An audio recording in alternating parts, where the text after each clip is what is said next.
Telugu హీరోలందరిలో global star Ram Charan గారిది ఎంత ప్రత్యేకమైన స్థాయో మళ్లీ మరొక్కసారి సినీ అభిమానులకు అర్థమైంది. ఆయన ఏకంగా ఒక రాష్ట్రపు సీఎం నుంచి ప్రత్యేక ఆహ్వానాన్ని అందుకున్నారు. వివరాల్లోకి వెళదాం. రీన్యూవబుల్ ఎనర్జీ మరియు టూరిజం ప్రమోషన్ నిమిత్తం అత్యంత భారీ ఎత్తున అడ్వాంటేజ్ అస్సాం 2.0 పేరుతో ఒక శిఖరాగ్ర సదస్సును ఫిబ్రవరి 25, 26 తేదీల్లో గువాహతిలో నిర్వహించారు. ప్రధానమంత్రి నరేంద్ర మోడీ గారు ఈ సదస్సును ప్రారంభించారు. కాగా ఈ సదస్సుపై రామ్ చరణ్ గారు సోషల్ మీడియాలో ప్రశంసల వర్షం కురిపించారు. ఆయన పోస్ట్ ఈ విధంగా సాగింది. Best wishes to Anil Kumar Chalamala Shetty, Mahesh Kolli and the entire green co team for their tyreless efforts towards creating a sustainable future for India.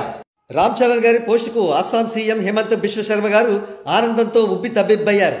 Ram Charan Garu, appreciate your wishes. Advantage Assam to indeed witnessed participation from diverse stakeholders with one aim, building a Viksit Assam and Viksit Bharat to make Assam your next stop and consider exploring its abundant opportunities, heritage and beauty. అంటూ CM గారు post పెట్టడంతో రామ్ చరణ్ గారు ఆయనకు thanks కూడా చెప్పారు. Thank you Himant Bishwa Garu. Would love to visit Assam soon and experience its rich culture and beauty firsthand. Wishing you and the team continued success in building a Viksit Assam and Bharat. అంటూ రామ్ చరణ్ గారు respond అయ్యారు. ఇక్కడ మనం red letters తో note చేసుకోవాల్సిన ప్రత్యేకమైన విషయం ఏమిటంటే రామ్ చరణ్ గారిని మన తెలుగు రాష్ట్రాల సీఎంలు కాకుండా ఎక్కడో ఈశాన్య రాష్ట్రాల్లో ఒక రాష్ట్రంగా ఉన్న అస్సాం రాష్ట్ర సీఎం గారు స్వయంగా ఇన్వైట్ చేయడం.